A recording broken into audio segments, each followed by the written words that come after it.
வணக்கம், இது சூப்பர் 60. இன்றைய நாளில் அறிய வேண்டிய அத்தனை செய்திகளையும் 60 நிமிடங்களில் தரும் விறுவிறுப்பான தொகுப்பு. அந்த வகையில் முதலாவதாக, கடலூர், விழுப்புரம், செங்கல்பட்டு மாவட்டங்களில் இன்று கனமழை பெய்யும் என்று வானிலை ஆய்வு மையம் தெரிவித்துள்ளது. தென்கிழக்கு வங்கக்கடலில் உருவான காற்றழுத்த தாழ்வு பகுதி ஆழ்ந்த காற்றழுத்த தாழ்வு பகுதியாக வலுப்பெற்றுள்ள நிலையில் நாளை மறுநாள் புயலாக மாற வாய்ப்புள்ளதாக கணிக்கப்பட்டுள்ளது. வங்கக்கடலில் நிலவும் ஆழ்ந்த காற்றழுத்த தாழ்வு பகுதி மேற்கு வடமேற்கு திசை நோக்கி நகர்ந்து காற்றழுத்த தாழ்வு மண்டலமாக இன்று வலுப்பெறும் என இந்திய வானிலை ஆய்வு மையம் கூறியுள்ளது. நாளை இது மேலும் வலுவடைந்து ஆழ்ந்த காற்றழுத்த தாழ்வு மண்டலமாக மாறும் என்றும், நாளை மறுநாள் தென்மேற்கு மற்றும் அதனை ஒட்டிய மத்திய மேற்கு வங்கக்கடல் பகுதிகளில் புயலாக உருவாகக்கூடும் என்றும் வானிலை ஆய்வு மையம் கணித்துள்ளது. புயலாக உருவாகும் பட்சத்தில் இதற்கு தாய்லாந்து பரிந்துரைத்த மொந்தா என்ற பெயர் சூட்டப்படும். இதனிடையே கடலூர், விழுப்புரம், செங்கல்பட்டு மாவட்டங்களில் ஓரிரு இடங்களிலும் புதுச்சேரியிலும் இன்று கனமழை பெய்யும் என வானிலை ஆய்வு மையம் கணித்துள்ளது. சென்னை, காஞ்சிபுரம், செங்கல்பட்டு, திருவள்ளூர், விழுப்புரம், ராணிப்பேட்டை மாவட்டங்களில் நாளை கனமழை பெய்யும் என்றும், சென்னை, திருவள்ளூர், ராணிப்பேட்டையில் நாளை மறுநாள் மிக கனமழைக்கு வாய்ப்பிருப்பதாகவும் தெரிவிக்கப்பட்டுள்ளது. அன்றைய தினத்தில் செங்கல்பட்டு, காஞ்சிபுரம், வேலூர் மாவட்டங்களில் கனமழை பெய்யும் என்றும் கூறப்படுகிறது. சென்னை மற்றும் அதன் சுற்றுவட்டார பகுதிகளில் அதிகாலையில் மழை பெய்தது. குறிப்பாக கிண்டி, ஆலந்தூர், ஈக்காட்டுத்தாங்கல், வடபழனி, கோடம்பாக்கம், நுங்கம்பாக்கம் உள்ளிட்ட பகுதிகளில் மழை பொழிவை காண முடிந்தது. மதுரை மாநகரில் கோரிப்பாளையம், சிம்மக்கல், கோட்டடை, ஆணையூர், பெரியார் பேருந்து நிலையம், தெப்பக்குளம் உள்ளிட்ட பகுதிகளிலும், சோழவந்தான், வாடிப்பட்டி, உசிலம்பட்டி உள்ளிட்ட பிற இடங்களிலும் கனமழை பெய்தது. அரை மணி நேரம் பெய்த மழையால் தல்லாக்குளம், தெற்கு வாசல் உள்ளிட்ட பிரதான சாலைகளில் தண்ணீர் தேங்கியது.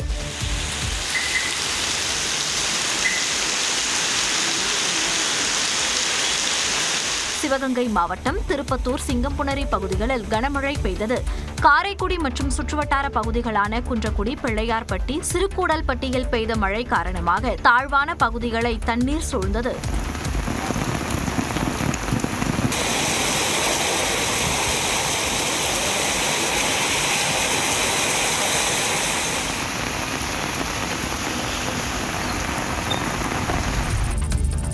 பருவமழையை எதிர்கொள்வதற்கான முன்னெச்சரிக்கை நடவடிக்கைகளை தீவிரப்படுத்துமாறு முதலமைச்சர் அறிவுறுத்தியுள்ளார். அடையாறு ஆற்றை சீரமைப்பதற்கான பணிகள் சென்னை வெள்ளத்தடுப்பு அறக்கட்டளை வாயிலாக மேற்கொள்ளப்பட்டு வருகிறது. சென்னை சீனிவாசபுரம் அருகே அடையாறு ஆறு கடலில் கிடக்கும் முகத்துவாரத்தில் நடைபெற்று வரும் இந்த பணிகளை முதலமைச்சர் நேரில் ஆய்வு செய்தார்.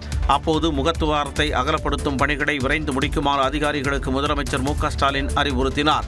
இதையடுத்து மழை வெள்ள பாதிப்புகள் குறித்து உயர் அதிகாரிகளுடன் முதலமைச்சர் மு.க.ஸ்டாலின் ஆலோசனை நடத்தினார். தலைமைச் செயலகத்தில் நடைபெற்ற இந்த கூட்டத்தில் தலைமைச் செயலாளர் மற்றும் துறை சார்ந்த அதிகாரிகள் கலந்து கொண்டனர். அப்போது மழை பாதிப்புகள் குறித்து கேட்டுக்கொண்ட முதலமைச்சர் முன்னெச்சரிக்கை நடவடிக்கைகளை மேற்கொள்ள அதிகாரிகளுக்கு அறிவுரை வழங்கினார். இந்நிலையில் பருவமழை தீவிரமடைந்துள்ளதால் தமிழ்நாட்டில் உள்ள முக்கிய ஆறுகளில் நீர்வரத்து மேலும் அதிகரிக்கும் என மத்திய நீர்வளத்துறை எச்சரிக்கை விடுத்துள்ளது. காவிரி, வெள்ளாறு, தென்பெண்ணை, வைகை, கொசஸ்தலை ஆகிய ஆறுகளில் நீர்வரத்து உயரும் எனவும் இந்த ஆறுகளின் கரையோரங்களில் வசிப்போர் பாதுகாப்பாக இருக்க வேண்டும் எனவும் அறிவுறுத்தியுள்ளது. கர்நாடக அணைகளிலிருந்து காவிரி ஆற்றில் நீர் திறப்பு அதிகரிக்கப்பட்டிருப்பதால் தருமபுரி மாவட்டம் ஒகேனக்கல் காவிரி ஆற்றுக்கான நீர்வரத்து வினாடிக்கு 65,000 கன அடியாக அதிகரித்துள்ளது.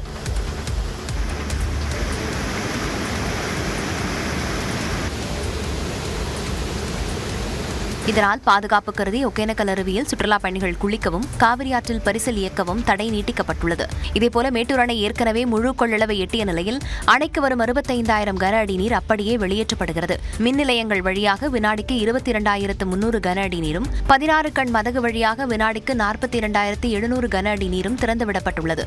இதனால் கரையோர மக்கள் பாதுகாப்பாக இருக்குமாறு நீர்வளத்துறை எச்சரிக்கை விடுத்துள்ளது.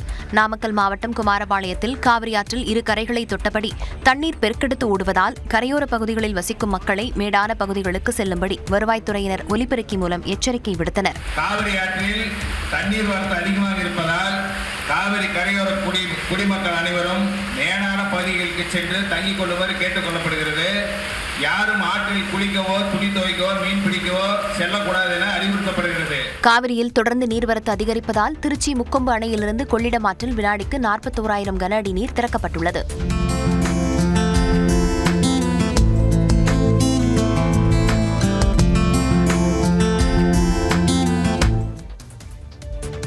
வயல்களில் நீர் தேங்கி நெல்மணிகள் பாதிக்கப்பட்டுள்ள நிலையில் உரிய நிவாரணம் வழங்கப்படும் என்று அமைச்சர் எம்.ஆர்.கே. பன்னீர்செல்வம் தெரிவித்துள்ளார்.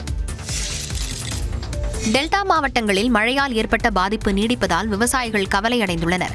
நாகை அருகே திருமருகல் பகுதியில் கனமழை ஓய்ந்து 3 நாட்களாகியும் தண்ணீர் வடியாததால் அறுவடைக்கு தயாராக இருந்த பயிர்கள் சேதமடைந்தன. அறுவடைக்கு தயாராக இருந்த 1000 ஏக்கர் குறுவை நெற்பயிர்கள் வயலில் சாய்ந்துள்ளன. ஏக்கருக்கு 30,000 ரூபாய் வரையில் செலவு செய்த நிலையில் மகசூல் பெற வேண்டிய நேரத்தில் பயிர்கள் சேதமடைந்ததால் பெரும் நஷ்டம் ஏற்பட்டிருப்பதாக விவசாயிகள் வேதனை தெரிவிக்கின்றனர். அறுவடை காலத்தில் 2 நாளாகிட்டு மழை 2-3 நாளாகிட்டு மழை பெஞ்சு வடிகால் வாரியம் சரியில்லாமல் அறுவடை காலத்தில் நெல் புறா மூழ்கி எல்லாம் முளைச்சி போயிடுச்சு.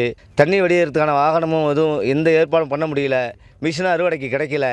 எங்களுக்கு பார்த்து ஏதாவது அரசாங்கம் உதவி பண்ணால் திரும்பி நாங்கள் அந்த வாங்கின அந்த பயிர் போட்டதுக்கு நாங்கள் செலவு பண்ண கடனையாவது அடைக்கிறது எங்களுக்கு உதவியாக இருக்கும். தஞ்சாவூர் மாவட்டம் நல்லிச்சேரி பெரிய வாய்க்கால் தூர்வாரப்படாததால் பல நூறு ஏக்கர் விவசாய நிலங்கள் பாதிப்படைந்து நெற்பயிர்கள் அழுகும் அபாயம் ஏற்பட்டிருப்பதாக விவசாயிகள் கவலை தெரிவித்துள்ளனர்.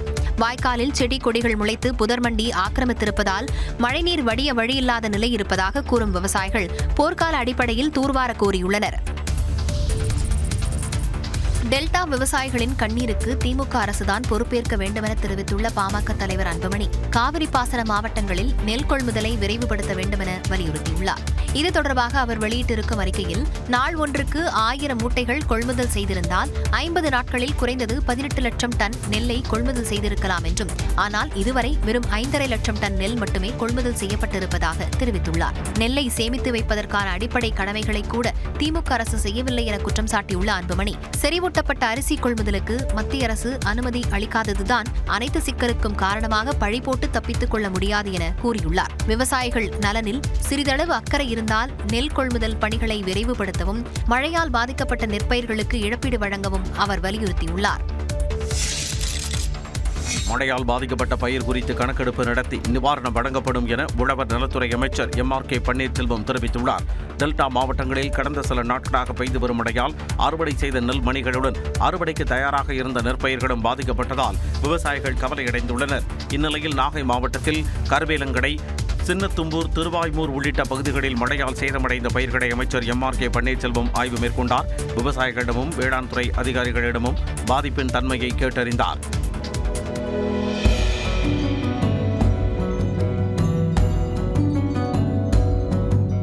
திருவாரூர் மாவட்டம் கோமல் பகுதியில் சேதமடைந்த குறுவை நெற்பயிர்களை ஆய்வு செய்த அமைச்சர் 33% மேல் பாதிக்கப்பட்ட பயிர்களுக்கு நிவாரணம் வழங்க நடவடிக்கை எடுக்கப்படும் என கூறினார். ஆக கிட்டத்தட்ட பாதிக்கப்பட்ட 25,000 ஏக்கர் அளவுக்கு நீரில் மூழ்கிக்கின்ற ஒரு வந்திருக்கிற செய்தி. ஆக அந்த இதெல்லாம் இந்த பாதிப்புகளெல்லாம் கணக்கெடுக்கிற பணியை உத்தரவிடப்பட்டிருக்கிறது. பாதிக்கப்பட்ட நெல்மணிகளை அமைச்சரிடம் காண்பித்து உரிய நிவாரணம் வழங்கும்படி விவசாயிகள் கோரிக்கை விடுத்தனர். நெல்லின் ஈரப்பதம் தொடர்பாக தமிழ்நாடு வரும் மத்திய குழுவினர் இன்று 5 மாவட்டங்களில் ஆய்வை தொடங்குகின்றனர். தமிழ்நாட்டில் 1800க்கும் மேற்பட்ட கொள்முதல் நிலையங்கள் மூலம் நெல் கொள்முதல் செய்யப்பட்டு வருகிறது. வடகிழக்கு பருவமழை பெய்யத் தொடங்கியதால் நெல்லின் ஈரப்பதம் அதிகரித்தது. இதனால் நெல் ஈரப்பதத்தை 17% இருந்து 22% உயர்த்த தமிழ்நாடு அரசு கடிதம் மூலம் மத்திய அரசுக்கு கோரிக்கை விடுத்திருந்தது. அதனைத் தொடர்ந்து தமிழ்நாட்டில் கொள்முதல் செய்யப்பட உள்ள நெல்லின் ஈரப்பதத்தினை ஆய்வு செய்ய மத்திய அரசு 3 குழுவை அமைத்தது. இந்த குழு இன்று முதல் 3 நாட்கள் ஆய்வு மேற்கொள்ள இருக்கிறது. இதற்காக தலா 3 அதிகாரிகளை கொண்ட 3 மத்திய குழுவினர் இன்று தமிழ்நாட்டிற்கு வருகை தருகின்றனர். முதல் நாளான இன்று செங்கல்பட்டு, தஞ்சாவூர், மயிலாடுதுறை, திருச்சி, புதுக்கோட்டை மாவட்டங்களிலும், நாளை திருவள்ளூர், காஞ்சிபுரம், திருவாரூர், நாகை, மதுரை, தேனி மாவட்டங்களிலும், திங்கட்கிழமை கடலூர் மாவட்டத்திலும் ஆய்வு செய்யும் மத்திய குழுவினர் விவசாயிகளிடம் குறைகளை கேட்டறிந்து அறிக்கையை மத்திய அரசிடம் அளிப்பார்கள் என தெரிகிறது. தமிழ்நாட்டில் வாக்காளர் பட்டியல் திருத்தப் பணிகள் விரைவில் தொடங்க உள்ளன. தமிழ்நாட்டில் சிறப்பு வாக்காளர் பட்டியல் திருத்தம் குறித்து எந்த நேரத்திலும் அறிவிப்பு வெளியாகலாம் என்று தகவல் வெளியாகியுள்ளது. பீகார் மாநிலத்தை தொடர்ந்து நாடு முழுவதும் வாக்காளர் பட்டியல் சிறப்பு தீவிர திருத்தப் பணிகளை மேற்கொள்ள தேர்தல் ஆணையம் திட்டமிட்டுள்ளது. தமிழ்நாட்டில் அடுத்த ஆண்டு சட்டப்பேரவைத் தேர்தல் நடைபெறும் நிலையில் வாக்காளர் பட்டியல் சிறப்பு தீவிர திருத்தப் பணிகள் குறித்து எந்த நேரத்திலும் அறிவிப்பு வெளியாகலாம் என கூறப்படுகிறது. எனவே சிறப்பு வாக்காளர் பட்டியல் திருத்தப் பணிக்கு தயாராக இருக்கும்படி மாநில தேர்தல் ஆணையத்திற்கு தலைமை தேர்தல் ஆணையம் அறிவுறுத்தியுள்ளது. இதுகுறித்து அறிவிப்பு வந்தவுடன் அரசியல் கட்சி பிரதிநிதிகளை அழைத்து அவர்களது கருத்துக்களை கேட்டறிய உள்ளதாக கூறப்படுகிறது. மேலும் வீடு வீடாக சென்று சிறப்பு வாக்காளர் பட்டியல் விண்ணப்பத்தை வழங்கும் பணியை தேர்தல் அதிகாரிகள் தொடங்க உள்ளதாகவும் அந்த விண்ணப்பங்களை பொதுமக்கள் பூர்த்தி செய்த பின் சம்பந்தப்பட்ட அதிகாரிகளை வாங்கி தேர்தல் அதிகாரிகளிடம் ஒப்படைப்பார்கள் என்றும் தகவல்கள் தெரிவிக்கின்றன. விண்ணப்பத்தை பூர்த்தி செய்து வழங்க 1 மாதம் வரை அவகாசம் வழங்கப்பட உள்ளதாகவும் தெரிகிறது. ஒரு வாக்குச்சாவடிக்கு 1200 வாக்காளர்கள் என்ற விகிதத்தில் தற்போதுள்ள 68,467 வாக்குச்சாவடி மையங்களை 75,050 வாக்குச்சாவடி மையங்களாக அதிகரிக்கவும் தேர்தல் ஆணையம் திட்டமிட்டிருப்பதாக தகவல்கள் தெரிவிக்கின்றன. ஆளும் கட்சியாக இருக்கும் தாங்கள் எதிர்க்கட்சியாக மாறிவிடுவோம் என்ற அச்சத்தில் சிறப்பு வாக்காளர் தீவிர திருத்தத்தை திமுகவினர் எதிர்ப்பதாக பாஜக மாநில தலைவர் நயினார் நாகேந்திரன் விமர்சித்துள்ளார். மதுரை விமான நிலையத்தில் செய்தியாளர்களை சந்தித்த நயினார் நாகேந்திரன் செம்பரம்பாக்கம் ஏரி திறப்பு விவகாரத்தில் திமுக கூட்டணிக்குள்ளேயே சமூக நீதி இல்லை என்பது வெளிச்சத்திற்கு வந்ததாக தெரிவித்தார். காங்கிரஸ் கட்சியினுடைய மாநில தலைவர் மரியாதைக்குரிய செல்வ பெருந்தை இன்னைக்கு ஒரு அறிக்கை விட்டிருக்கார். நீங்க பத்திரிகையெல்லாம் பார்த்துருப்பீங்க. சமூக நீதி என்ன, அவங்க எங்களை தாழ்த்தப்பட்ட சமூகங்கிறனாலே செம்பரம்பாக்கம் ஏரிக்கு திறப்பு விழாக்கு எங்களை திறக்கிறதுக்கு எங்களை அழைக்கலன்னு சொல்லியிருக்காரு. அப்போ சமூக நீதியை பற்றி பேசக்கூடியவங்க அவங்க கூட்டணிக்குள்ளேயே சமூக நீதி இல்லைன்னா தமிழ்நாட்டில் எப்படி சமூக நீதி தர முடியும்? அவங்க நெல் கொள்முதல் நிலையங்களில் மூட்டைக்கு 40 ரூபாய் கமிஷன் பெறப்படுவதாகவும் குற்றம் சாட்டினார். பயிர்கள் இப்போ 5000 கோடி ரூபா செலவு பண்ணியிருக்காங்க தமிழ்நாடு முழுவதும். அது எங்கே செலவு பண்ணாங்க அப்படிங்கிறத எங்களுக்கு கேள்வி. ஆனால் எப்போ கேட்டாலும் துணை முதலமைச்சர் கேட்டாலும் அல்ல முதலமைச்சர் கேட்டாலும் 95% எல்லா வேலையும் முடிச்சிட்டோம், 5% பாக்கி இருக்கு அப்படிங்கிறாங்க. அப்போ 5000 கோடி ரூபாயில் 95% எங்கே எந்த வேலைகள் எந்த பணிகள் முடிந்ததுன்னு அவங்கள்ட்ட விளக்கமாக கேட்டால் அதுக்கு அவங்களுக்கு சொல்ல தெரியாது. நெல்லுக்கான ஈரப்பத சதவீதத்தை நிர்ணயிப்பதில் விவசாயிகளுக்கு மத்திய அரசு உரிய உதவிகளை செய்யும் என நயினார் நாகேந்திரன் தெரிவித்தார். ராமநாதபுரம் மாவட்டம் பசும்பொன்னில் நடைபெறும் தேவர் ஜெயந்தி விழாவில் குடியரசு துணைத் தலைவர் சிபி ராதாகிருஷ்ணன் பங்கேற்கிறார். பதவியேற்ற பிறகு முதன்முறையாக 3 நாள் பயணமாக தமிழகம் வரும் சிபி ராதாகிருஷ்ணன் வரும் 28ஆம் தேதி கோவையில் தனியார் நிகழ்ச்சிகளிலும் 29ஆம் தேதி திருப்பூரில் பல்வேறு கோயில்களிலும் வழிபாடு மேற்கொள்கிறார். அன்றிரவு மதுரைக்கு செல்லும் அவர் மாலை 6:30 மணிக்கு மீனாட்சி அம்மன் கோயிலில் சாமி தரிசனம் செய்ய உள்ளார். வரும் 30ஆம் தேதி ஹெலிகாப்டர் மூலம் பசும்பொன் செல்லும் சிபி ராதாகிருஷ்ணன் 11 மணி அளவில் முத்துராமலிங்க தேவர் ஜெயந்தி விழாவில் பங்கேற்கிறார். பிரதமரோ குடியரசுத் தலைவரோ குடியரசு துணைத் தலைவரோ இதுவரை பங்கேற்காத நிலையில் தேவர் ஜெயந்தி விழாவில் பங்கேற்கும் முதல் குடியரசு துணைத் தலைவர் சிபி ராதாகிருஷ்ணன் ஆவார். இதனிடையே குடியரசு துணைத் தலைவர் சிபி ராதாகிருஷ்ணன் தனது முதல் வெளிநாட்டு பயணமாக சேஷல்ஸ் நாட்டிற்கு செல்கிறார். சேஷல்ஸ் நாட்டின் அதிபராக பேட்ரிக் ஹெர்மனி தேர்ந்தெடுக்கப்பட்டுள்ள நிலையில் அவரது பதவியேற்பு விழாவில் கலந்து கொள்ள 2 நாள் பயணமாக நாளை செல்கிறார். தங்களுக்கு தான் மாம்பழ சின்னம் என்று கூறும் கும்பல் சில நாட்களுக்கு பிறகு முகத்தை தொங்க போட்டு செல்வார்கள் என்று பாமக நிறுவனர் ராமதாஸ் நடித்து காட்டி கிண்டல் செய்த காட்சிதான் இது. 2 நாள் பயணமாக சேலம் மற்றும் தருமபுரி மாவட்டங்களில் நடைபெறும் மாவட்ட பொதுக்குழு கூட்டத்தில் பங்கேற்க தனது மகள் ஸ்ரீகாந்திமதியுடன் தைலாபுரத்திலிருந்து ராமதாஸ் புறப்பட்டு சென்றார். அவரது உடல்நிலையை கருத்தில் கொண்டு முன்னெச்சரிக்கையாக அவர் பயணிக்கும் காருடன் ஆம்புலன்ஸும் உடன் சென்றது. அப்போது செய்தியாளர்களிடம் பேசிய ராமதாஸ் அன்புமணி தரப்பை விமர்சித்தார். ஆமாம், அப்படியும் எடுத்துக்கொள்ளலாம். பாமகவுக்கு மாம்பழம் சின்னம் ஒதுக்கிறாங்க, அது எங்களுக்கு தான் சொல்லிட்டு ஒரு தரப்பு சொல்றாங்க ஐயா. ஒரு தரப்பு ஒரு கும்பல் சொல்லிங்க, கொஞ்ச நாளைக்கு சொல்லிங்க. அப்புறம்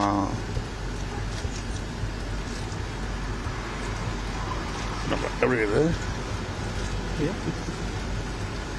மூஞ்சி தொங்க போட்டு என்ன பாரு சரியா கொஞ்ச நாளைக்கு பிறகு 2026 தேர்தல் சுற்றுப்பயணத்தை தொடங்கிவிட்டதாகவும் ராமதாஸ் கூறினார். கரூர் கூட்ட நெரிசல் சம்பவத்தால் பாதிக்கப்பட்டவர்களை விஜய் சந்தித்து பேச உள்ளார். கரூர் நெரிசலில் சிக்கி 41 பேர் இறந்து 1 மாதம் ஆக உள்ள நிலையில் பாதிக்கப்பட்ட குடும்பத்தினரை மாமல்லபுரத்திற்கு வரவழைத்து வரும் திங்கட்கிழமை தாவேக தலைவர் விஜய் சந்திக்க இருப்பதாக தகவல் வெளியாகியுள்ளது. வேலுச்சாமிபுரத்தில் தாவேக தலைவர் விஜய் பரப்புரையின் போது கூட்ட நெரிசலில் சிக்கி 41 பேர் உயிரிழந்த சம்பவம் பெரும் சோகத்தை ஏற்படுத்தியது. இந்த விவகாரத்தில் விஜய் வீடியோ வெளியிட்டு இறந்தோர் குடும்பத்திற்கு இரங்கல் தெரிவித்தார். சில நாட்கள் கழித்து பாதிக்கப்பட்டோரிடம் வீடியோ காலில் பேசிய விஜய் நேரில் வருவதாக அவர்களிடம் கூறியிருந்தார். தொடர்ந்து உயிரிழந்தோர் குடும்பத்தினருக்கு குடும்பத்தினருக்கு தாவேகா தரப்பில் 20 லட்சம் ரூபாய் அவர்களின் வங்கிக் கணக்கில் செலுத்தப்பட்டது. இது தொடர்பாக அறிக்கை வெளியிட்டிருந்த விஜய், சட்ட ரீதியான அனுமதி முன்னெடுப்புகளை எடுத்து வருவதாகவும் அனுமதி கிடைத்ததும் நிச்சயமாக சந்திப்போம் என்றும் தெரிவித்திருந்தார். இதையடுத்து கரூரில் உள்ள மண்டபத்தில் பாதிக்கப்பட்டோரை சந்திக்க விஜய் திட்டமிட்டதாக கூறப்பட்டது. ஆனால் மண்டபம் கிடைப்பதில் சிக்கல் நீடித்ததாக தாவேகா தரப்பில் சொல்லப்படுகிறது. இந்த நிலையில் சென்னையை அடுத்த மாமல்லபுரத்தில் பாதிக்கப்பட்டோரை சந்திக்க விஜய் முடிவு செய்திருப்பதாக கூறப்படுகிறது. பாதிக்கப்பட்டவர்களை வரவழைத்து இந்த சந்திப்பை வரும் திங்கட்கிழமை நடத்த திட்டமிட்டுள்ளதாகவும் தகவல்கள் தெரிவிக்கின்றன. கரூர் துயரம் கடந்த செப்டம்பர் மாதம் 27ஆம் தேதி நிகழ்ந்த நிலையில் சரியாக ஒரு மாதத்திற்கு பிறகு, அதாவது அக்டோபர் 27ஆம் தேதி இந்த சந்திப்பு நடைபெறுவது குறிப்பிடத்தக்கது.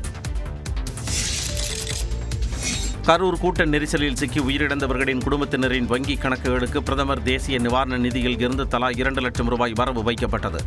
கரூரில் தாவேகா தலைவர் விஜயின் பரப்புரை கூட்டத்தில் நெரிசலில் சிக்கி குழந்தைகள், பெண்கள் உள்ளிட்ட 41 பேர் உயிரிழந்தனர். இந்த துயர சம்பவத்தில் உயிரிழந்தோரின் குடும்பத்தினருக்கு பிரதமர் தேசிய நிவாரண நிதியில் இருந்து 2 லட்சம் ரூபாயும், காயமடைந்தோருக்கு 50,000 ரூபாயும் நிவாரணமாக வழங்கப்படும் என பிரதமர் மோடி அறிவித்திருந்தார். அதனைத் தொடர்ந்து மத்திய அரசு சார்பில் மத்திய நிதியமைச்சர் நிர்மலா சீதாராமன், இணையமைச்சர் எல் முருகன் ஆகியோர் உயிரிழந்தவர்களின் குடும்பத்தினரை சந்தித்து ஆறுதல் கூறியதோடு மாவட்ட ஆட்சியர் மூலமாக வங்கிக் கணக்கு விவரங்களை சேகரித்து தருமாறு தெரிவித்திருந்தனர். இந்த நிலையில் உயிரிழந்தவர்களின் குடும்பத்தினருக்கு பிரதமர் தேசிய நிவாரண நிதியில் இருந்து தலா 2 லட்சம் ரூபாய் அவரவர் வங்கிக் கணக்கிற்கு அனுப்பப்பட்டது. இபிஎஸ் தலைமையிலான கூட்டணியை விஜய் ஏற்றால் அது தற்கொலைக்கு சமம் என டிடிவி தினகரன் தெரிவித்துள்ளார். சிவகங்கை மாவட்டம் திருப்பத்தூரில் மருதுபாண்டியர் சகோதரர்களின் 224வது நினைவு தினத்தை ஒட்டி அவர்களது சிலைக்கு அமமுக பொதுச் செயலாளர் டிடிவி தினகரன் மரியாதை செலுத்தினார். தொடர்ந்து செய்தியாளர்களை சந்தித்த அவர், எடப்பாடி பழனிசாமியுடன் விஜய் கூட்டணி வைக்க வாய்ப்பு இல்லை என்றார். இன்னும் ஒரு மாசத்துக்கு இதை வச்சு ஓட்டுவார். விஜய் அதுக்கு பதில் சொல்ற வரைக்கும் இதை ஓட்ட போறாரு தவிர அதுக்கு வாய்ப்பே 1% கூட வாய்ப்பு இல்லை என்று தான் நினைக்கிறேன். ஏன்னா விஜய் போய் அது மாதிரி பழனிசாமி தலைமை ஏற்றுக்கிட்டாருன்னா அது அவருக்கு அது இட்ஸ் லைக் சூசைடல் அட்டம். இதைத் தொடர்ந்து புதுக்கோட்டையில் பேட்டியளித்த அவர், தாவேகா எதிர்க்கட்சியாக வர வாய்ப்புள்ளதாகவும் சரியான கூட்டணி அமைந்தால் தேர்தலில் விஜயின் தாக்கம் அதிகமாக இருக்கும் என்றும் தினகரன் தெரிவித்தார். எனக்கு தெரிந்தவரை ஆளும் திமுக கூட்டணிக்கும் தாவேகா தலைமையில் அமைகிற கூட்டணிக்கும் தான் போட்டி இருக்கும் அப்படின்னு என்னுடைய கணிப்பு. 2026ஆம் ஆண்டு தேர்தலில் யாருடன் கூட்டணி என்பதை டிசம்பரில் அறிவிப்பதாக டிடிவி தினகரன் தெரிவித்தார். ரயில்வே தண்டவாள பக்கவாட்டு சுவர் சரிந்ததால் போக்குவரத்து பாதிக்கப்பட்டது. ஈரோடு அருகே தண்டவாள பக்கவாட்டு சுவர் சரிந்து விழுந்ததால் ரயில் மற்றும் சாலை போக்குவரத்து பாதிக்கப்பட்டது. ஈரோடு கரூர் சாலையில் சாவடிப்பாளையம் ரயில்வே நுழைவு பாலம் உள்ளது. இந்த பாலத்தின் மேல் பகுதியில் ரயில்வே தண்டவாளத்தின் பக்கவாட்டில் உள்ள தடுப்புச் சுவர் திடீரென்று சரிந்து விழுந்தது. இதனால் அவ்வழியாக செல்லக்கூடிய வாகனங்கள் மாற்றுப்பாதையில் திருப்பிவிடப்பட்டன. இதையடுத்து நிகழ்விடத்திற்கு சென்ற ரயில்வே அதிகாரிகள் ஆய்வு மேற்கொண்டனர். ரயில்கள் அவ்வழியாக சென்றால் ஆபத்து நேரிடும் என்பது தெரிய வந்ததை அடுத்து ரயில்களை மாற்றுப்பாதையில் இயக்க அறிவுறுத்தினர். அதனைத் தொடர்ந்து கோவையிலிருந்து நாகர்கோவில் செல்லும் விரைவு ரயில், தாதரில் இருந்து நெல்லை செல்லும் விரைவு ரயில் உள்ளிட்ட 4 ரயில்கள் மாற்றுப்பாதையில் இயக்கப்பட்டன. இடிந்து விழுந்த பக்கவாட்டு சுவரை சீரமைக்கும் பணியில் ரயில்வே ஊழியர்கள் ஈடுபட்டுள்ளனர்.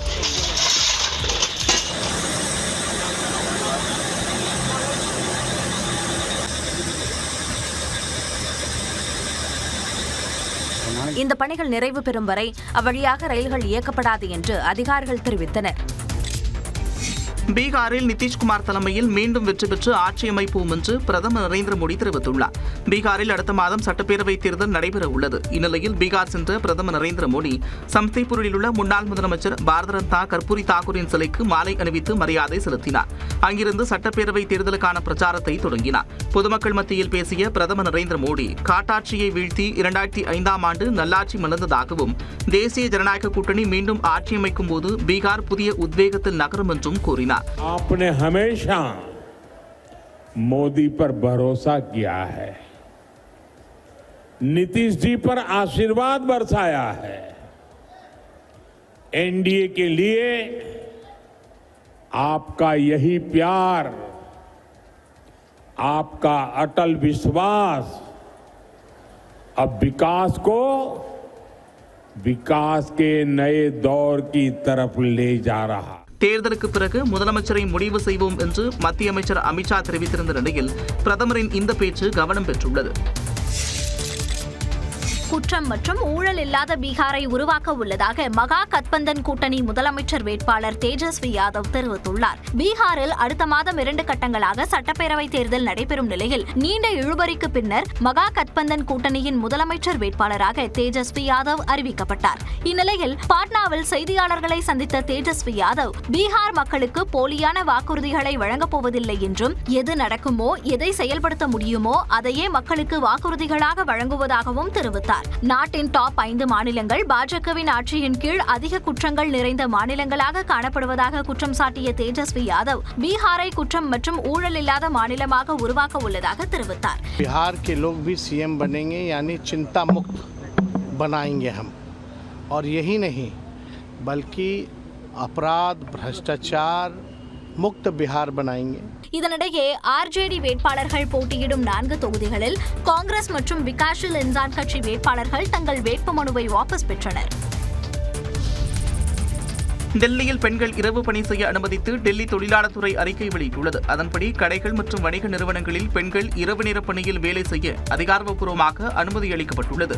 பெண் ஊழியர்களை இரவு பணியில் ஈடுபடுத்தும் நிறுவனங்கள் அவர்களின் எழுத்துப்பூர்வ சம்மதம் பெற வேண்டும் என்றும் பணிக்கு வரவும் பணி முடிந்து திரும்பும் போதும் போக்குவரத்து வசதி மற்றும் அலுவலகங்களில் சிசிடிவி கண்காணிப்பு உள்ளிட்ட போதுமான பாதுகாப்பு ஏற்பாடுகளை செய்ய வேண்டும் என்றும் தெரிவிக்கப்பட்டுள்ளது. மேலும் மதுபான கடைகளில் பெண்கள் இரவு பணி செய்வதற்கு மட்டும் தடை நீடிக்கும் என்றும் கூறப்பட்டுள்ளது. பெண்கள் இரவு பணியில் ஒரு நாளைக்கு 9 மணி நேரம், வாரத்திற்கு 48 மணி நேரம் மட்டுமே வேலை செய்ய அனுமதி என்றும் கூடுதல் நேர வேலைக்கு இரட்டிப்பு ஊதியம் உள்ளிட்ட சலுகைகள் வழங்க வேண்டும் என்றும் தெரிவிக்கப்பட்டுள்ளது. டெல்லி முதலமைச்சர் ரேகா குப்தா கடந்த ஜூலையில் அறிவித்த இந்த சீர்திருத்தம் 1954 டெல்லி கடைகள் மற்றும் நிறுவனங்கள் சட்ட விதிகளை திருத்தியதன் மூலம் தற்போது நடைமுறைக்கு வந்துள்ளது. முன்னதாக தமிழ்நாடு, கர்நாடகா, மகாராஷ்டிரா, ஒடிசா மற்றும் ஜார்க்கண்ட் போன்ற மாநிலங்கள் ஏற்கனவே பெண்கள் இரவு நேர பணி செய்ய அனுமதி வழங்கியிருப்பது குறிப்பிடத்தக்கது. ஆஸ்திரேலியாவில் சிவப்பு நிற நண்டுகள் புலம்பெயர்ந்த காட்சிகள் பார்வையாளர்களை கவர்ந்துள்ளது.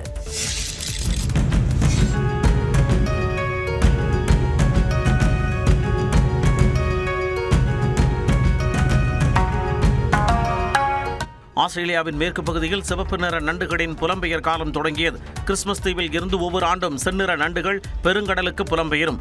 அந்த வகையில் தற்பொழுது புலம்பெயர் காலம் தொடங்கியதால் அந்த தீவின் சாலைகளை நண்டுகள் ஆக்கிரமித்துள்ளன.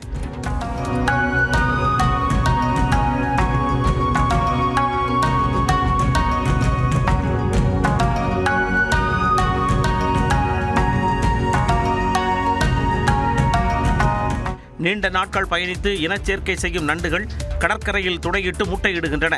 ஒவ்வொரு பெண் நண்டும் குறைந்தது 1 லட்சம் முட்டையிடும் என கூறப்படுகிறது. பெருங்கடலில் நண்டுகளின் இனப்பெருக்கம் முடிந்ததும் ஆண் நண்டுகள் மீண்டும் தீவின் மேற்கு பகுதிக்கு திரும்பிவிடும் என ஆராய்ச்சியாளர்கள் தெரிவித்துள்ளனர்.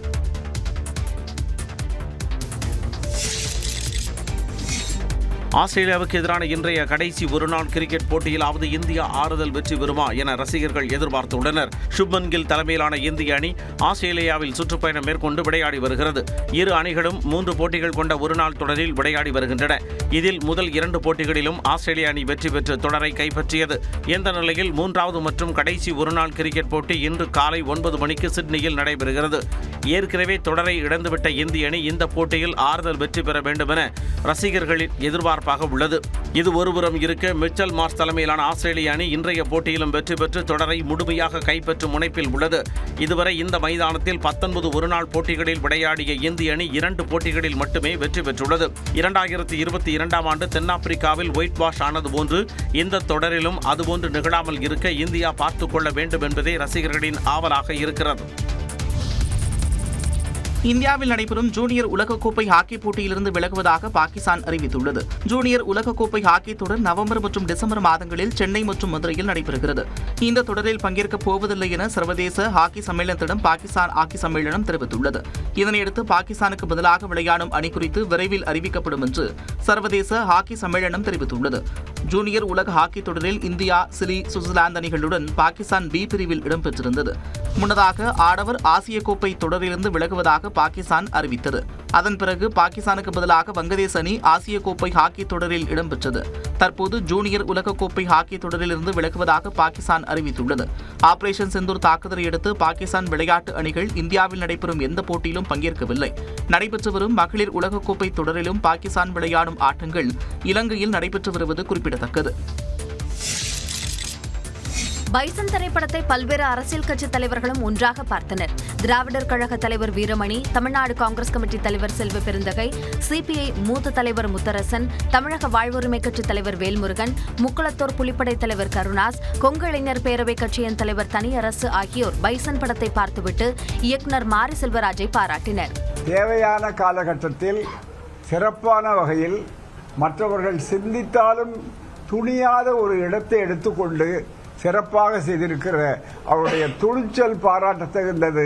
தமிழ் சமூகத்தின் ஒரு நல்லிணக்கத்தையும் தமிழ் சமூகம் எப்படி வாழ வேண்டும் இனிவரும் காலங்களில் இந்த சாதிய சண்டை இருக்கக்கூடாது இந்த மண்ணில் என்பதை படம் பிடித்து காட்டியிருக்கிறார். இது தேசிய விருது படுகின்ற படம். மக்களிடையே விழிப்புணர்வை ஏற்படுத்தும் வகையில் பைசன் படம் அமைந்திருப்பதாக சிபிஐ மூத்த தலைவர் முத்தரசன் பாராட்டினார். கேரளாவில் குடும்பத்துடன் நடிகர் அஜித்குமார் சாமி தரிசனம் செய்த நிலையில் அவரது மார்பில் அம்மன் உருவம் கொண்ட டாட்டூ இருந்தது கவனம் பெற்றுள்ளது. தமிழ் சினிமாவின் முன்னணி நடிகரான அஜித்குமார் கார் பந்தயத்திலும் தீவிர கவனம் செலுத்தி வருகிறார். தனது குடும்பத்துடன் பொழுதை செலவிடுவதில் அவர் என்றுமே தவறியதில்லை. பந்தயம் நடக்கும் இடத்திற்கு கூட தனது குடும்பத்தினரை அழைத்துச் செல்வதை வழக்கமாக கொண்டுள்ளார். இந்த நிலையில் கேரள மாநிலம் பாலக்காட்டில் உள்ள ஊட்டுக்குடங்கர பகவதி அம்மன் கோவிலில் அஜித்குமார் தனது குடும்பத்தினருடன் சாமி தரிசனம் செய்தார். அப்போது அவரை கண்ட ரசிகர்கள் புகைப்படம் எடுத்து மகிழ்ந்தனர்.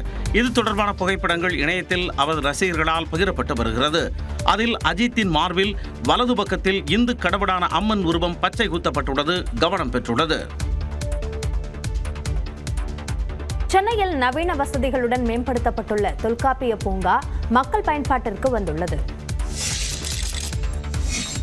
சென்னையில் மேம்படுத்தப்பட்ட தொல்காப்பிய பூங்காவை முதலமைச்சர் மு க ஸ்டாலின் திறந்து வைத்தார்.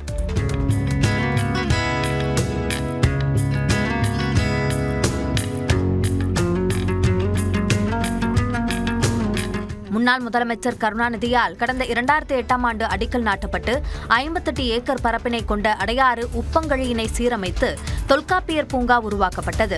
இந்த பூங்கா 2011இல் பொதுமக்களின் பயன்பாட்டிற்காக திறந்து வைக்கப்பட்டது. இதையடுத்து சென்னை நதிகள் சீரமைப்பு அறக்கட்டளையின் மூலம் தொல்காப்பிய பூங்காவின் மறு மேம்பாட்டு பணிகள் மேற்கொள்வதற்கு தமிழ்நாடு அரசு 42.45 கோடி ரூபாய் மதிப்பீட்டில் நிர்வாக அனுமதி வழங்கியிருந்தது. அதன்படி நவீன வசதிகளுடன் கூடிய புதிய நுழைவு வாயில், கண்காணிப்பு கோபுரம், பார்வையாளர் மாடம், நடைபாதை, சிற்றுண்டியகம், இணைப்பு பாலம், குழந்தைகளுக்கான விளையாட்டு பகுதி போன்றவை அமைக்கப்பட்டன. இதையடுத்து மேம்படுத்தப்பட்ட தொல்காப்பிய பூங்காவை முதலமைச்சர் மு க ஸ்டாலின் திறந்து வைத்தார். அப்போது பள்ளி சிறுவர்களுடன் இணைந்து பூங்காவினை சுற்றி பார்த்தார்.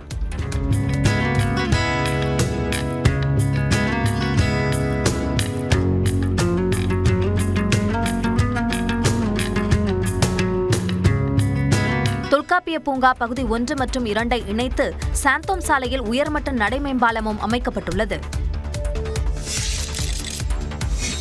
சென்னையை அடுத்த பல்லாவரம் வாரச்சந்தையில் திடீர் சோதனை நடத்திய உணவு பாதுகாப்புத்துறை அதிகாரிகள் 1/2 டன் அளவிலான காலாவதியான உணவுப் பொருட்களை பறிமுதல் செய்தனர்.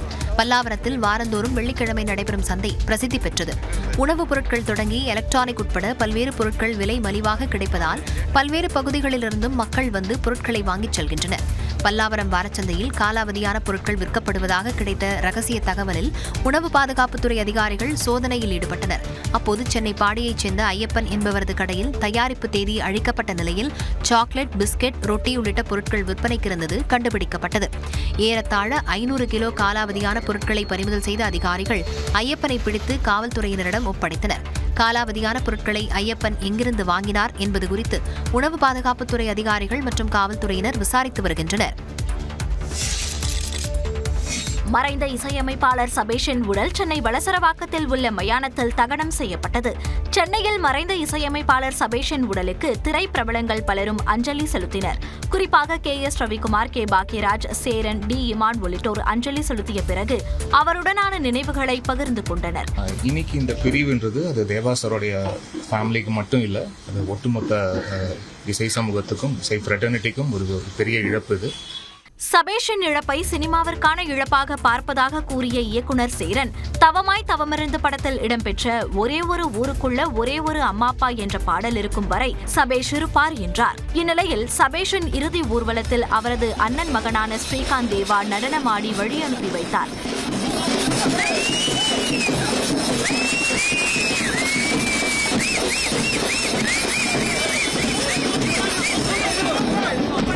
இந்நிலையில் இந்நிலையில் வளசரவாக்கத்தில் இயக்குனர் சபேஷின் உடல் தகனம் செய்யப்பட்டது.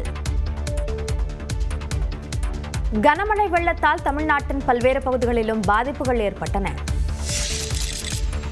திருவள்ளூர் மாவட்டம் பொதட்டூர்பேட்டை சுற்றுவட்டார பகுதிகளில் கொட்டித் தீர்த்த கனமழையின் காரணமாக வெங்கம்பேட்டை அருந்ததி காலனியில் உள்ள வீடுகளை வெள்ள நீர் சூழ்ந்தது. அந்த பகுதி மக்கள் அருகே உள்ள ஊராட்சி ஒன்றிய தொடக்கப்பள்ளியில் பாதுகாப்பாக தங்க வைக்கப்பட்டுள்ளனர். வேலூர், திருப்பத்தூர், ராணிப்பேட்டை, காஞ்சிபுரம், செங்கல்பட்டு மாவட்டங்களில் பெய்த கனமழையால் பாலாற்றில் இருகரையும் தொட்டுக்கொண்டு வெள்ளம் பெருக்கெடுத்து ஓடுகிறது. செங்கல்பட்டு மாவட்டம் மதுராந்தகத்தை அடுத்த ஈசூர் வள்ளிபுரத்தில் பாலாற்றில் தடுப்பணையை மூழ்கடித்தபடி தண்ணீர் செல்வதால் அங்கு பொதுமக்கள் குளிப்பதற்கு தடை விதிக்கப்பட்டுள்ளது. கரையோரம் வசிப்பவர்கள் பாதுகாப்பான இடங்களுக்கு செல்ல மாவட்ட நிர்வாகம் அறிவுறுத்தியுள்ளது. திருச்சி பொன்மலை ரயில்வே பணிமனையில் மேற்கூரையிலிருந்து அருவி போல் கொட்டிய மழைநீரால் அங்கு வைக்கப்பட்டிருந்த பொருட்கள் நனைந்து சேதமடைந்தன.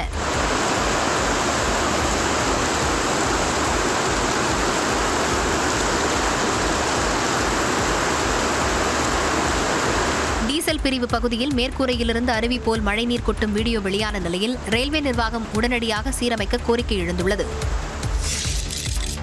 தேனி மாவட்டத்தில் தூவானம், அரிசிப்பாறை, ஈத்தங்காடு உள்ளிட்ட மேகமலை வனப்பகுதிகளில் கடந்த சில நாட்களாக கனமழை பெய்து வருகிறது. இதனால் சுருளி அருவியில் நீர் ஆர்ப்பரித்து கொட்டுகிறது. பாதுகாப்பு கருதி சுருளி அருவியில் சுற்றுலா பயணிகள் குளிக்க 7வது நாளாக தடை விதிக்கப்பட்டது.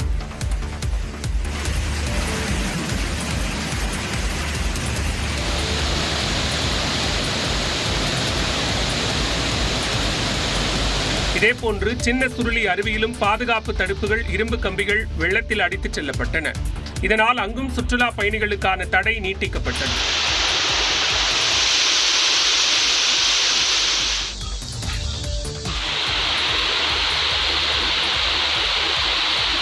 சேலம் மாவட்டம் எடப்பாடி அடுத்த பூலாம்பட்டியில் காவிரி ஆற்றில் வெள்ளம் கரைபுரண்டு ஓடுவதால் விசைப்படகு போக்குவரத்து 3வது நாளாக நிறுத்தப்பட்டது.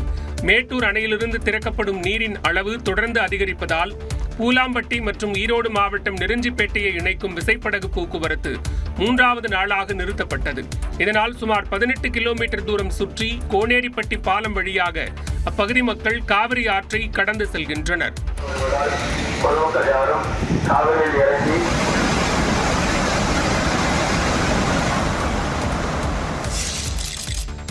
தொடர் மழை காரணமாக திண்டுக்கல் மாவட்டம் அய்யலூர் சந்தைக்கு தக்காளி வரத்து குறைந்திருப்பதால் அதன் விலை உயர வாய்ப்பிருப்பதாக வியாபாரிகள் தெரிவித்துள்ளனர். தக்காளிக்கென பிரத்யேக சந்தை அய்யலூரில் செயல்படுகிறது. கடவூர், தென்னம்பட்டி, வடமதுரை என சுற்றுவட்டாரங்களில் இருந்து சந்தைக்கு கொண்டுவரப்படும் தக்காளிகளை பிற மாவட்ட வியாபாரிகள் ஏல முறையில் வாங்கிச் செல்வார்கள். இந்த நிலையில் தொடர் மழை காரணமாக அங்கு தக்காளி வரத்து குறைந்துள்ளது. கடந்த மாதம் வரை 50 டன் தக்காளி வரத்து இருந்த சந்தைக்கு தற்போது வெறும் 5 டன் தக்காளி மட்டுமே கொண்டுவரப்படுகிறது. கிலோ 10 முதல் 15 ரூபாய்க்கு விற்பனையாகி வந்த தக்காளி தற்போது 40 ரூபாய்க்கு விற்கப்படுகிறது.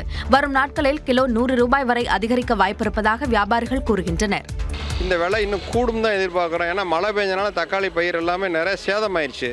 அதனால் வரவு ரொம்ப கம்மி. கிட்டத்தட்ட 5 டன் தான் வந்துக்கிட்டு இருக்கு. 50 டன் 60 டன் வர வேண்டிய இடத்துல இன்னும் விலை கூடுறதுக்கு தான் வாய்ப்பு இருக்கு. வெளி மாநிலங்களிலிருந்து தக்காளி வரத்து குறைந்திருப்பதும் விலை உயர்வுக்கு காரணம் என்று வியாபாரிகள் தெரிவிக்கின்றனர். திருவண்ணாமலை மாவட்டம் ஆரணி அருகே சிறுமியை காதலித்ததாக இளைஞர் அடித்துக் கொல்லப்பட்ட சம்பவம் பரபரப்பை ஏற்படுத்தியுள்ளது. முக்குறும்பை அடுத்த அனந்தபுரம் கிராமத்தைச் சேர்ந்த வடிவேலு என்பவர் சிறுமியை காதலித்ததாக தெரிகிறது. அதற்கு சிறுமியின் பெற்றோர் எதிர்ப்பு தெரிவித்த நிலையில் அதில் ஏற்பட்ட வாக்குவாதத்தில் சிறுமியின் தந்தை உள்ளிட்ட உறவினர்கள் தாக்கியதால் வடிவேலு உயிரிழந்ததாக கூறப்படுகிறது. வடிவேலுவின் மரணத்திற்கு காரணமானவர்களை கைது செய்ய வலியுறுத்தி அவரது உறவினர்கள் ஆரணி நெடுஞ்சாலையில் உள்ள களம்பூர் கூட்ரோடு சாலையில் போராட்டத்தில் ஈடுபட்டனர். என் தம்பி உயிருக்கு என்ன பதில் எங்களுக்கு? என் தம்பி என்ன பண்ணா? எதுக்கு என் தம்பி அடிச்சு போட்டீங்க? எங்களுக்கு அதுக்கு பதில் சொல்லி ஆகணும். இன்னைக்கு காலையில மடக்கி அவனுக்கு தடியத்தை அச்சு கையில வாயில மூக்கில் எல்லாத்திலையும் ரத்தம் வந்து பேச்சு மூச்சு இல்லாம ஆயிட்டான். எங்களுக்கு அங்கிருந்து தகவல் தெரிஞ்சு வந்து பார்த்தா ஒண்ணுமே தெரியல. அங்கிருந்து ஹாஸ்பிட்டல் கூட்டிட்டு வந்தோம். ஹாஸ்பிட்டல்ல கொஞ்ச நேரம் பார்த்தாங்க, அப்படியே உயிர் போயிடுச்சு சார். எங்களுக்கு முறையான நீதி வேணும். முறையான நீதி நியாயம் வர வரைக்கும் நாங்க போராடுவோம் சார். தகவல் அறிந்து வந்த காவல்துறையினர் நடவடிக்கை எடுப்பதாக உறுதியளித்த நிலையில் வடிவேலுவின் உறவினர்கள் மறியலை கைவிட்டு கலைந்து சென்றனர். சம்பவம் தொடர்பாக வழக்கு பதிந்து சிறுமியின் தந்தையை கைது செய்த காவல்துறையினர் தலைமறைவான 3 பேரை தேடி வருகின்றனர். தமிழ்நாட்டில் உள்ள இலங்கை தமிழர்களுக்கு குடியுரிமை வழங்குவது குறித்து இந்திய அரசிடம் பேச்சுவார்த்தை நடத்துவோம் என்று இலங்கை அமைச்சர் தெரிவித்துள்ளார். இலங்கையை எந்த நாடும் பகடைக்காயாக பயன்படுத்த முடியாது என்று அந்நாட்டின் துணை அமைச்சர் சுந்தரலிங்கம் பிரதீப் தெரிவித்துள்ளார். திருநெல்வேலியில் நடைபெறும் பல்வேறு நிகழ்ச்சிகளில் பங்கேற்பதற்காக இலங்கை அரசின் தோட்டங்கள் மற்றும் பெருங்கோட்ட உட்கட்டமைப்பு துறை துணை அமைச்சர் சுந்தரலிங்கம் தமிழ்நாடு வந்துள்ளார். நியூஸ் 18 தமிழ்நாட்டுக்கு பிரத்யேக பேட்டியளித்த அவர் மீனவர்கள் பிரச்சினை குறித்து பேச்சுவார்த்தை மூலம் தீர்வு காண முடியும் என்றார். இலங்கை என்பது ஒரு சுயாதீனமான ராஜ்யம்.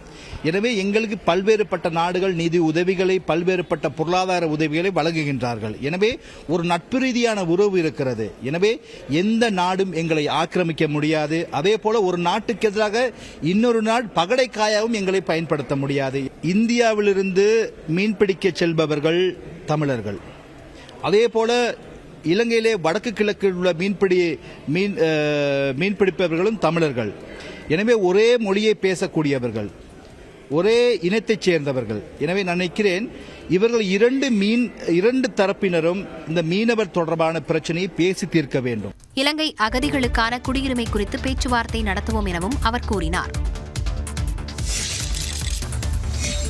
ஈரோடு மாவட்டம் சித்தோடு அருகே குழந்தை கடத்தப்பட்ட சம்பவத்தில் 41 குற்றவாளிகளிடம் விசாரணை மேற்கொள்ளப்பட்டுள்ளதாக மாவட்ட காவல் கண்காணிப்பாளர் சுஜாதா தெரிவித்துள்ளார். சித்தோடு அருகே கோணவாய்க்கால் பகுதியில் கடந்த 16ஆம் தேதி வெங்கடேஷ் கீர்த்தனா என்ற தம்பதியினரின் குழந்தை காணாமல் போனது. இது தொடர்பாக சித்தோடு காவல் நிலையத்தில் வழக்கு பதிவு செய்யப்பட்டு ADSP தங்கவேல் தலைமையில் 7 தனிப்படைகள் அமைக்கப்பட்டு புலன் விசாரணை செய்யப்பட்டு வருகிறது.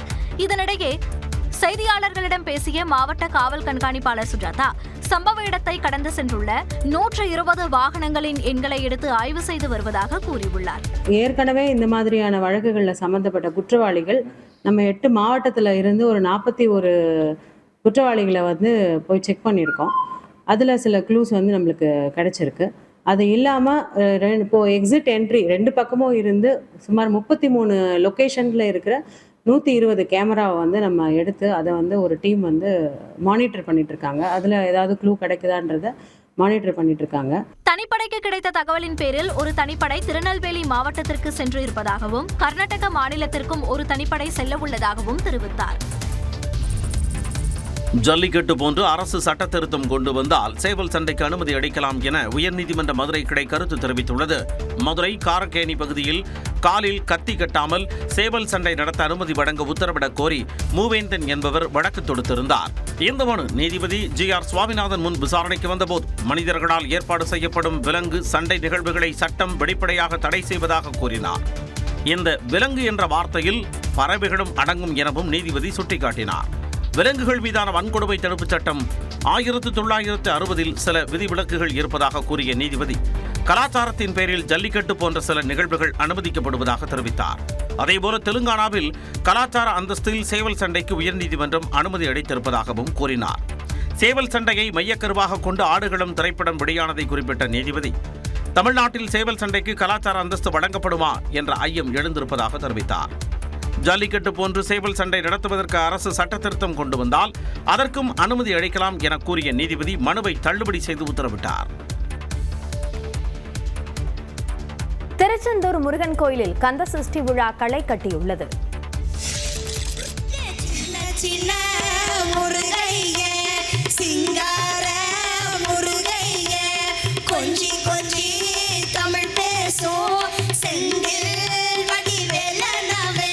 திருச்செந்தூர் சுப்பிரமணிய சுவாமி கோயிலில் சின்ன சின்ன முருகையா என்ற பாடலை பாடி சிறுமி தியா அசத்திய காட்சிதான் இது. உலக புகழ்பெற்ற திருச்செந்தூர் சுப்பிரமணிய சுவாமி கோயிலில் கந்தசஷ்டி திருவிழா கடந்த 22ஆம் தேதி யாகசாலை பூஜையுடன் தொடங்கியது. திருவிழாவின் 3ஆம் நாளான வெள்ளிக்கிழமை பூர்ணாகுதி நடைபெற்றது. இதைத் தொடர்ந்து சிறப்பு அபிஷேகத்துடன் தீபாராதனை நடந்தது. பின்னர் சுவாமி ஜெயந்திநாதர் வள்ளி தெய்வானை அம்பாளுடன் தங்கச்சப்பரத்தில் எழுந்தருளி பக்தர்களுக்கு அருள் பாலித்தார். இதில் ஏராளமான பக்தர்கள் பங்கேற்று வெற்றிவேல் முருகனுக்கு அரோகரா என்ற பக்தி முழக்கமிட்டனர்.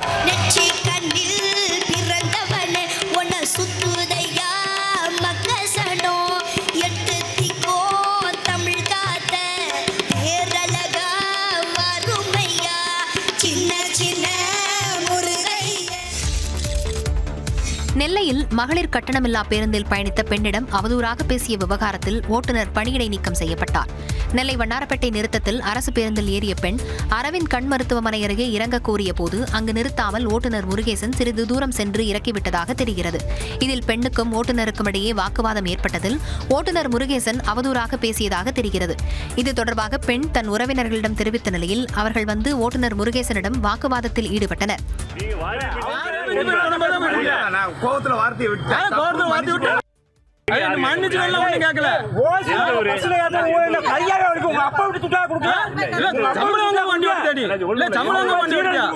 இதையடுத்து ஓட்டுநர் முருகேசனை பணியிடை நீக்கம் செய்து நெல்லை அரசு போக்குவரத்து கழக மண்டல பொது மேலாளர் உத்தரவிட்டுள்ளார்.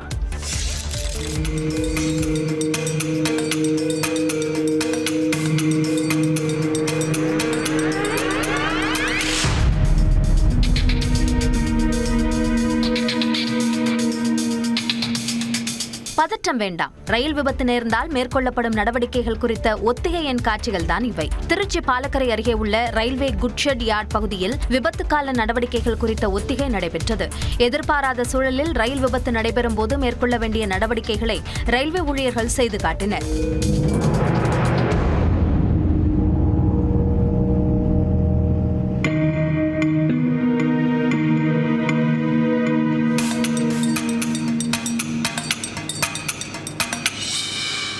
ரயில் விபத்து ஏற்பட்டவுடன் மீட்புப் பணிகள் எப்படி மேற்கொள்ளப்பட வேண்டும், ஆம்புலன்ஸ்கள் அதிகாரிகளை எப்படி விரைவுபடுத்த வேண்டும் என்பன தொடர்பான ரயில்வே ஊழியர்கள் தத்ரூபமாக செய்து காட்டினர். ரயில் விபத்தில் எங்கு தவறு நடந்துள்ளது என்பதை விரைவாக கண்டறிவது குறித்தும் விபத்தில் சிக்கிய மக்களை துரிதமாக மீட்பது குறித்தும் ரயில்வே ஊழியர்கள் ஒத்திகை நடத்தினர். கன்னியாகுமரி மாவட்டத்தில் பட்டாசு வெடித்ததால் இரு குடும்பத்தினரிடையே மோதல் ஏற்பட்டது பரபரப்பை ஏற்படுத்தியது. கன்னியாகுமரி மாவட்டம் இரணியல் அருகே தீபாவளி அன்று பட்டாசு வெடித்ததால் இரு குடும்பத்தினரிடையே ஏற்பட்ட மோதலில் ஒருவரை ஒருவர் தாக்கிக் கொள்ளும் சிசிடிவி காட்சிகள் வெளியாகியுள்ளது.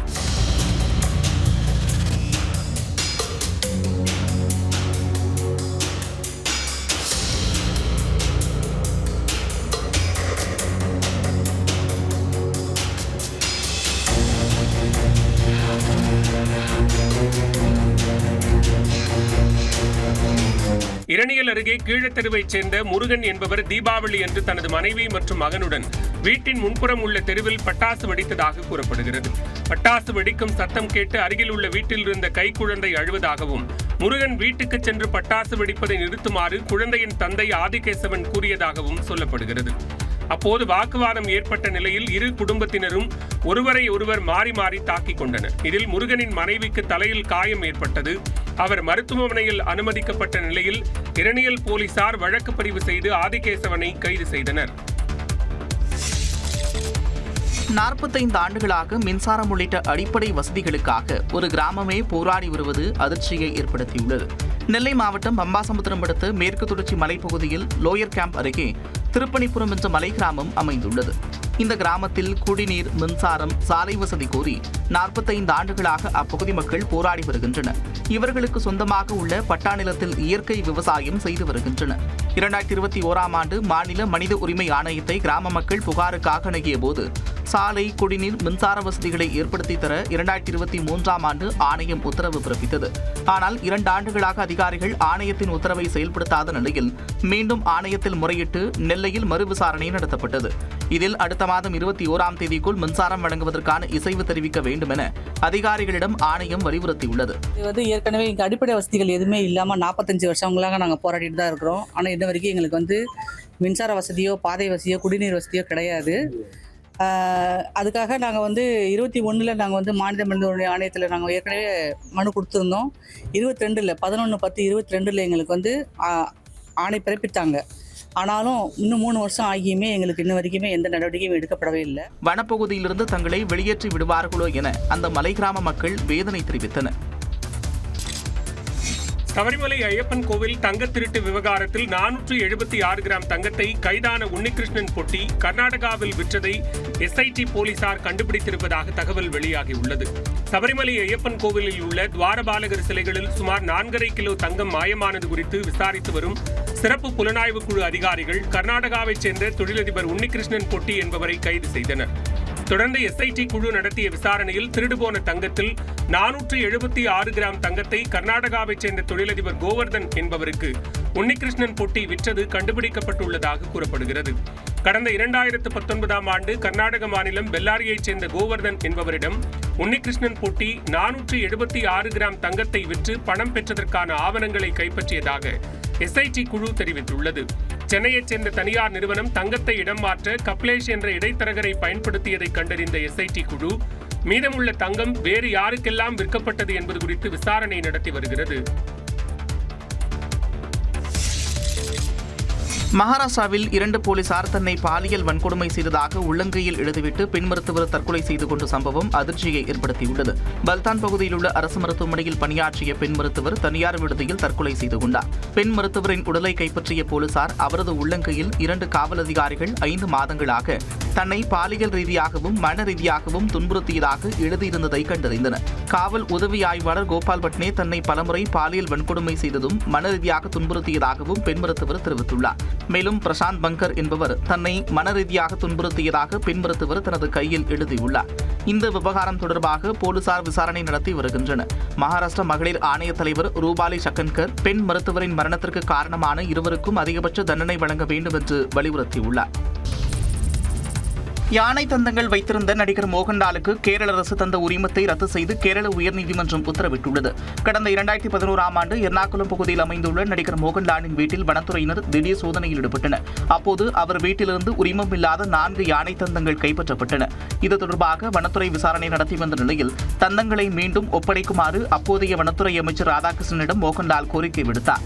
இதனையடுத்து சட்டத்தில் திருத்தம் மேற்கொள்ளப்பட்டு அவரிடம் பறிமுதல் செய்யப்பட்ட யானை தந்தங்கள் அவரிடமே ஒப்படைக்கப்பட்டன.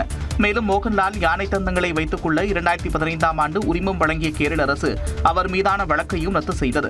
இந்நிலையில் இது தொடர்பான வழக்கின் இறுதி விசாரணை கேரள உயர்நீதிமன்றத்தில் நடைபெற்றது. அப்போது மோகன்லால் வைத்திருந்த யானை தந்தத்திற்கு உரிமம் வழங்கி 2015ஆம் ஆண்டு கேரள அரசு பிறப்பித்த ஆணை அரசிதழில் வெளியாகவில்லை என நீதிபதிகள் ஜெயசங்கரன் நம்பியார், ஜோபின் செபஸ்டின் கூறினர். இதனால் அந்த உரிமத்தை ரத்து செய்வதாக கூறிய நீதிமன்றம் இது தொடர்பாக புதிய ஆணை பிறப்பிக்க கேரள அரசுக்கு அனுமதி தந்து உத்தரவிட்டனர்.